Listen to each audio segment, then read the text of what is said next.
Kembali lagi di channel YouTube Rozi Effendi. Baiklah, pada video kali ini saya akan membahas mengenai soal KMPPD dan pembahasan seputaran materi tentang bedah. Semoga video ini bisa bermanfaat, terutama bagi kawan-kawan yang mau mengikuti ujian KMPPD. Nah, langsung saja kita masuk ke soalan pertama. Pada soalan pertama, Tuan James usia 40 tahun datang ke IGD dengan keluhan kemaluan tegang sejak 6 jam yang lalu setelah bangun tidur. Pasien menyangkal keluhan nyeri pada kemaluannya. Pasien memiliki riwayat sering melakukan pengobatan alternatif untuk terapi kejantanan. Pada pemeriksaan didapatkan tekanan darah 110/70, heart rate 90 kali per menit, RR 22 kali, suhu 37 derajat Celcius. Pada pemeriksaan fisik didapatkan penis ereksi, tampak kemerahan, nyeri negatif. Diagnosa: A. Peyroniesis, B. balanitis, C. paraphimosis, D. priapismus high flow, E. priapismus low flow. Nah, kita lihat lagi key poinnya pada soal. Di soal kan ada pria 40 tahun dengan kemaluan tegang sejak 6 jam yang lalu setelah bangun tidur. Kemudian menyangkal adanya nyeri pada kemaluan. Diketahui riwayat sering melakukan pengobatan alternatif untuk terapi kejantanan. Nah, pemeriksaan fisik, penis ereksi, tampak kemerahan, nyeri negatif. Diagnosa. Nah, jadi diagnosa pada soal ini adalah priapismus. Nah, jadi jawaban A, B, dan C kita coret dulu. Jadi tinggal priapismus, high flow, dan low flow. Nah, priapismus itu adalah ereksi penis yang lebih dari 4 jam tanpa adanya rangsangan seksual.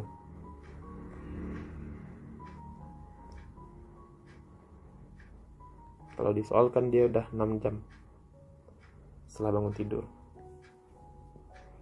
Kemudian priapismus ini dibagi menjadi dua, ada yang high dan ada yang low. Untuk yang high kenanya di arteri atau inflow-nya yang kena. Kemudian dia tidak bersifat iskemik, jadi non iskemik. Dan biasanya pada high ini riwayat trauma positif. Dan dia tidak nyeri.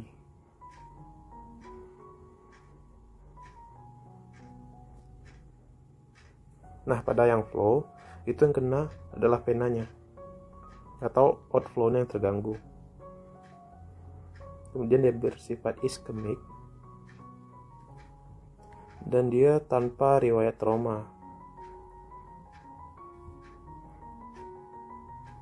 Dan ini biasanya sifatnya sangat nyeri ya untuk yang low flow.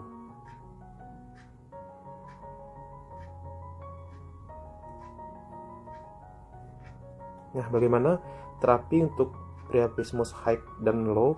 Untuk yang high itu biasanya karena dia tidak nyeri, biasanya diberikan kompres dingin.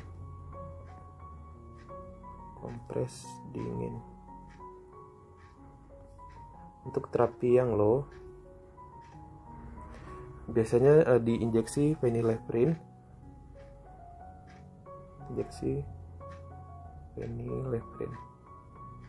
Kemudian langsung kita rujuk karena bukan kompetensi dokter umum. Nah, jadi jawaban yang tepat adalah disoalkan dia tegang sejak 6 jam dan dia tidak dijumpai adanya nyeri negatif. Jadi jawaban yang tepat adalah nyeri negatif adalah high flow. Jadi priapismus yang high flow. Nah, sudah untuk soal nomor 1. Next kita ke soal nomor 2. Soal nomor 2, Tuan Tony usia 32 tahun, seorang kuli bangunan dibawa ke IGD RS dengan keluhan keluar darah dari lubang kencing sejak 30 menit yang lalu. Pasien terjatuh saat hendak memperbaiki atap rumah sekitar 1 jam yang lalu. Pasien mengaku terasa ingin BAK namun tidak bisa keluar. Pada pemeriksaan didapatkan tanda vital, tekanan darah 110/70, heart rate 90 kali per menit, RR 22 kali per menit, suhu 37 derajat Celcius. Ditemukan bloody discharge positif pada OUE. Terapi prostat tidak terfiksasi. Traba prostat tidak terfiksasi. Pemeriksaan lanjutan untuk menunjang diagnosa pasien adalah A. CT scan abdomen, B. BNO IVP, C. Uroplometri, D. uretrogram retrograde, E. USG abdomen. Nah, sebelum kita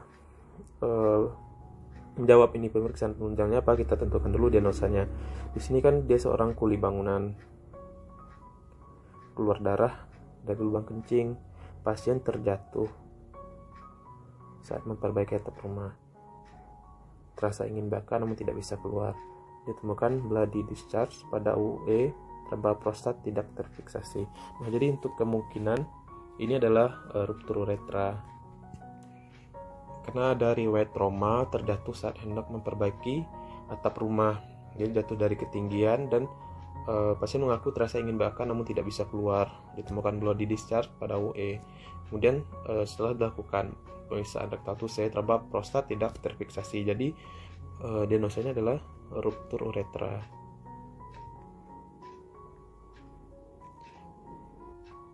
Untuk ruptur uretra biasanya dikelompokkan menjadi dua. Ada yang anterior, posterior. Nah, langsung saja untuk gejala khasnya, karena di soal UKMPPD biasanya untuk soal seperti ini langsung diberikan gambaran khas. Untuk anterior itu gambaran khasnya butterfly hematom.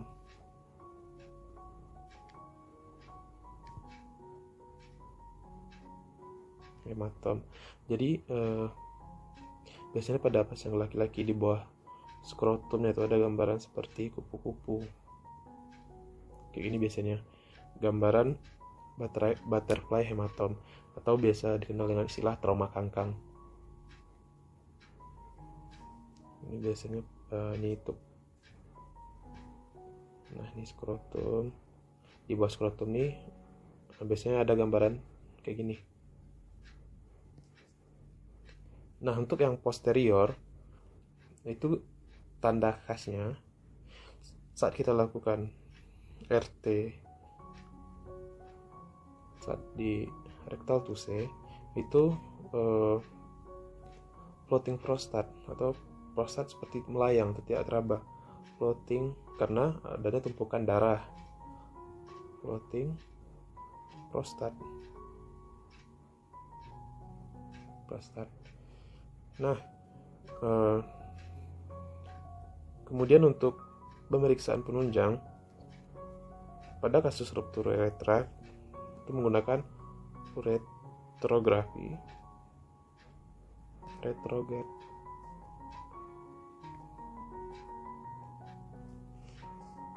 Nah, jadi jawabannya adalah D. Kalau ketemu soal ruptur uretra langsung saja pilih uretrogram retrograde. Oh ya, untuk ruptur uretra dia kontraindikasi untuk dilakukan pemasangan kateter. Kontraindikasi pemasangan kateter.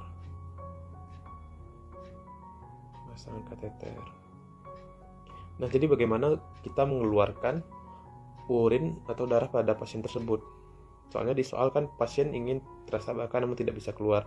Nah, jangan kita lakukan pemasangan kateter karena kontraindikasi. Jadi yang bisa kita lakukan adalah kita melakukan fungsi di suprapubik untuk mengeluarkan cairan atau darah tersebut. Oke, sekian untuk soal ruptur uretra. Kita masuk ke soal yang ketiga. Nah, soal yang ketiga, laki-laki berusia 30 tahun merasakan sakit di tumit kiri saat sedang bermain badminton. Pasien mengatakan hal ini terjadi secara tiba-tiba setelah pasien melompat. Hasil pemeriksaan TTP dalam batas normal. Hasil Thomson test menunjukkan tidak terdapat plantar fleksi pada kaki kiri. Apakah kelainan yang mungkin terjadi pada pasien ini? A. Ruptur gastrocnemius, B. Ruptur tendon Achilles, C. Tendinitis Achilles, D. Fraktur tibia, E. Fraktur calcaneus. Nah, jadi pada soal ini udah jelas untuk diagnosanya kemana. Nah, pada UKMPPD biasanya pada soal bedah itu diagnosanya jelas. Jadi kita tinggal cari kata kunci, maka langsung pilihan jawabannya langsung pasti. Dia nggak ada jawaban ragu-ragu pada soal bedah. Jadi dilihat pada soal bedah ini ada Thomson test.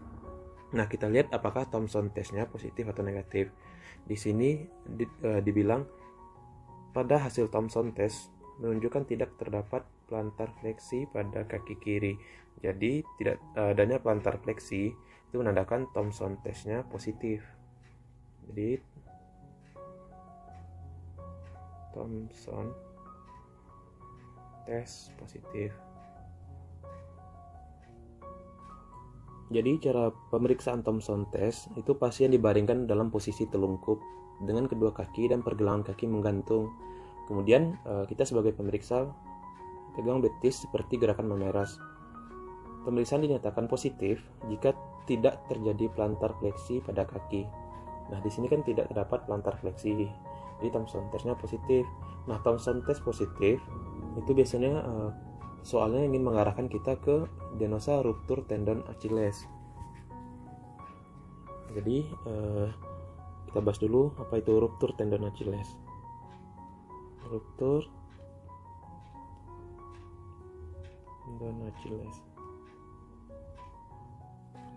Jadi ruptur tendon Achilles ini adalah trauma yang mengakibatkan dorsofleksi paksa pada kaki yang plantar fleksi. Kemudian untuk faktor risiko terjadinya ruptur tendon Achilles ini adalah profesi olahraga atau atlet. Contoh di soal adalah atlet badminton atau dia sedang main badminton. Nah, kemudian untuk tanda dan gejala klinisnya, nyeri akut dan bengkak pada tumit belakang.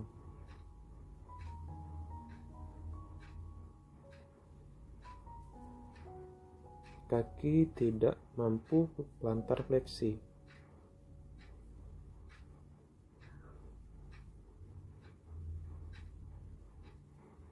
Kemudian pada tendon Achilles itu rata.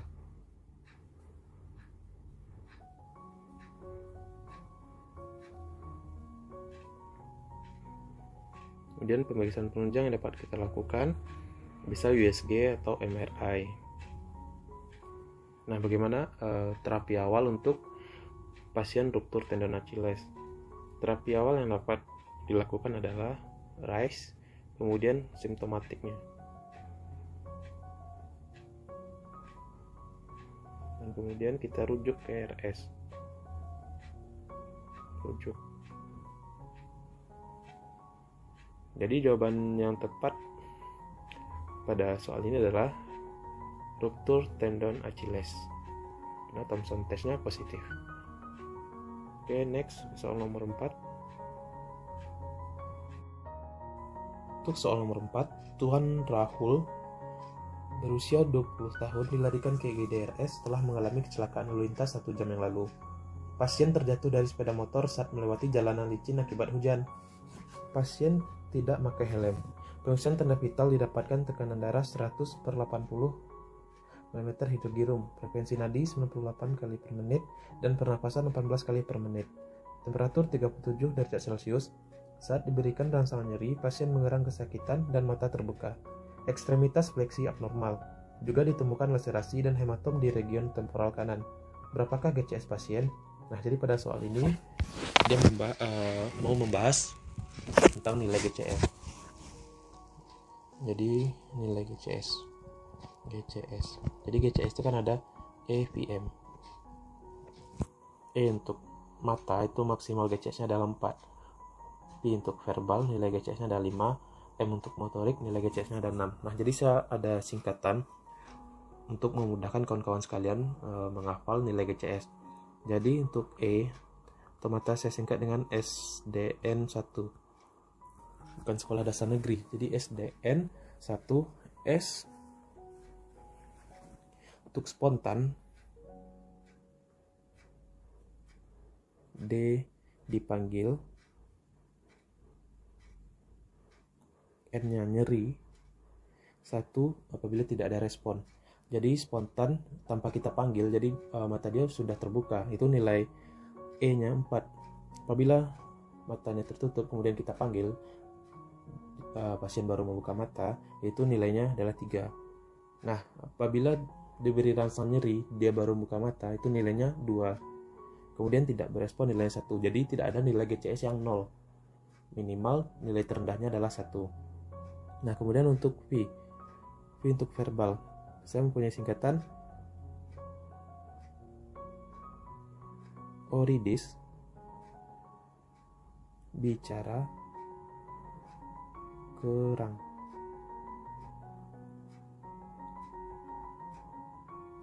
Ori untuk orientasi baik.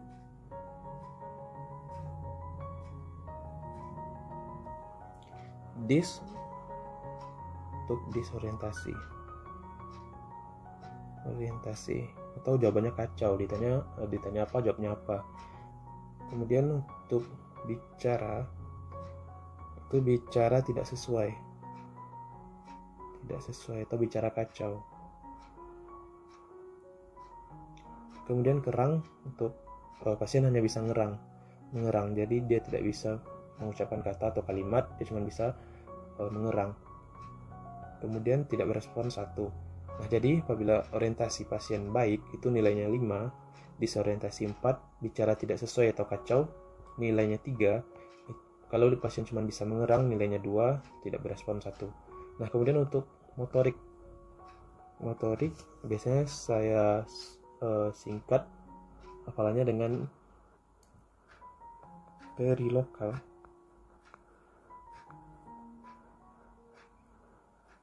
Hindari FE.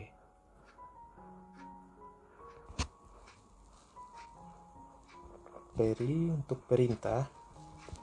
Jadi apabila dia mengikuti sesuai perintah terhadap rangsangan nyeri, itu nilai pasien untuk motoriknya adalah 6.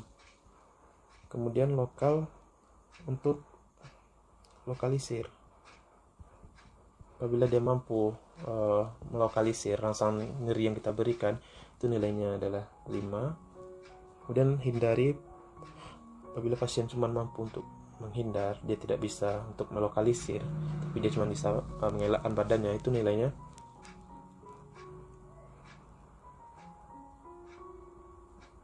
hindari, itu nilainya 4. Nah, apabila ekstremitasnya bisa fleksi, itu nilainya 3. Untuk ekstensi, ini untuk ekstensi, nilainya 2. Tidak berespon atau tidak ada gerakan, nilainya 1. Nah, kita kembali ke soal. Di soal, apabila kita ketemu soal GCS, itu tidak perlu kita baca soal kayak gini, langsung saja kita baca soal mulai dari sini, mulai dari pemeriksaan GCS-nya. Di GCS mata terbuka, untuk mata terbuka, nilainya saat diberi rangsangan nyeri, pasien mengerang kesakitan dan mata terbuka saat diberikan rangsangan nyeri.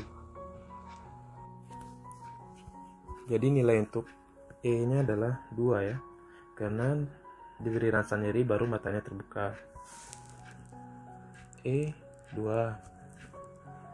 Oh ya, ini dijelaskan pasien mengerang. Jadi dia cuma mengerang.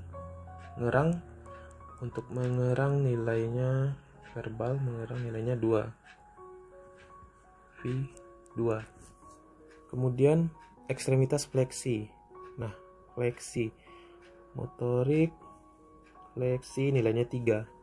Jadi M3, 2 tambah 2, 4 tambah 3, 7. Jadi jawabannya adalah B, nilai GCS-nya adalah 7. Nah, gitulah cara buat ngafal nilai GCS ya, biar kawan-kawan sekalian tidak lupa. Nah, kita lanjut ke soal berikutnya. Di soal nomor 5, Tuan Kevin berusia 38 tahun datang ke RS dengan diantar polisi ke IGD RS dengan keluhan nyeri pada tungkai kanan dan tidak dapat diluruskan. 30 menit yang lalu, pasien mengalami KLL. Pada pemeriksaan didapatkan kesadaran komposmentis dan hemodinamik stabil. Pemeriksaan fisik didapatkan tungkai kanan tidak bisa diluruskan, sendi panggul fleksi adduksi dan endorotasi. Diagnosis yang tepat adalah A. Dislokasi sendi panggul anterior, B. Dislokasi sendi panggul posterior. C. Fraktur femur 1/3 proksimal. D. Fraktur kolum femoris. E. Fraktur intertrochanter. Nah, di jawaban kan ada dua tuh. Pilihannya ada dislokasi dan fraktur. Kita lihat apakah ada tanda-tanda fraktur di soal. Jadi pada bisa dapatkan kesadaran movementics dan hemodinamik stabil, pemeriksaan fisik dapatkan tungkai kanan tidak bisa diluruskan, sendi panggul fleksi aduksi dan endorotasi. Jadi tidak ada dibahas di soal seperti adanya bunyi krepitasi ya. Jadi untuk kemungkinan diagnosa adalah dislokasi. Jadi untuk fraktur kita coret, tinggal dislokasi sendi panggul anterior dan sendi panggul posterior. Nah, jadi dislokasi sendi itu dibagi menjadi dua. Ada yang anterior, ada yang posterior. Nah, langsung saja ya. Untuk anterior itu biasanya dia cuma mampu melakukan gerakan abduksi dan eksorotasi. Fleksi masih bisa. Kemudian untuk posterior, adduksi dan endorotasi. Fleksi juga masih bisa. Nah, jadi untuk anterior dan posterior ini sebenarnya termasuk soal bonus kalau kita dapat, karena dia soalnya soal pasti, cuman sering kebalik apakah anterior itu adduksi atau adduksi. Jadi saya ada smart way-nya untuk dislokasi sendi anterior maupun posterior. Ingat aja, abang di depan, adek di belakang. Ingat aja posisi kita lagi naik ojek ya. Abang di depan. Abang nih untuk AB-nya abduksi. Di depan, anterior kan depan tuh. Jadi di depan untuk anterior. Biar kebalik, anterior di depan, abduksinya abang. Jadi abang di depan. Kemudian untuk di belakang kan posterior. Nah, di sini adek posterior, jadi abduksi, adek di belakang. Nah, biar nggak kebalik-kebalik, ingat aja posisi lagi naik ojek tadi. Abang di depan, adek di belakang. Jadi di soal kan sendi panggul fleksi adduksi. Nah, adduksi, endorotasi adanya di endorotasi adanya di posterior. Jadi jawabannya adalah dislokasi sendi panggul posterior. Nah, jadi sekian dulu untuk video pembahasan soal kali ini. Semoga video ini bisa bermanfaat dan jangan lupa subscribe video ini.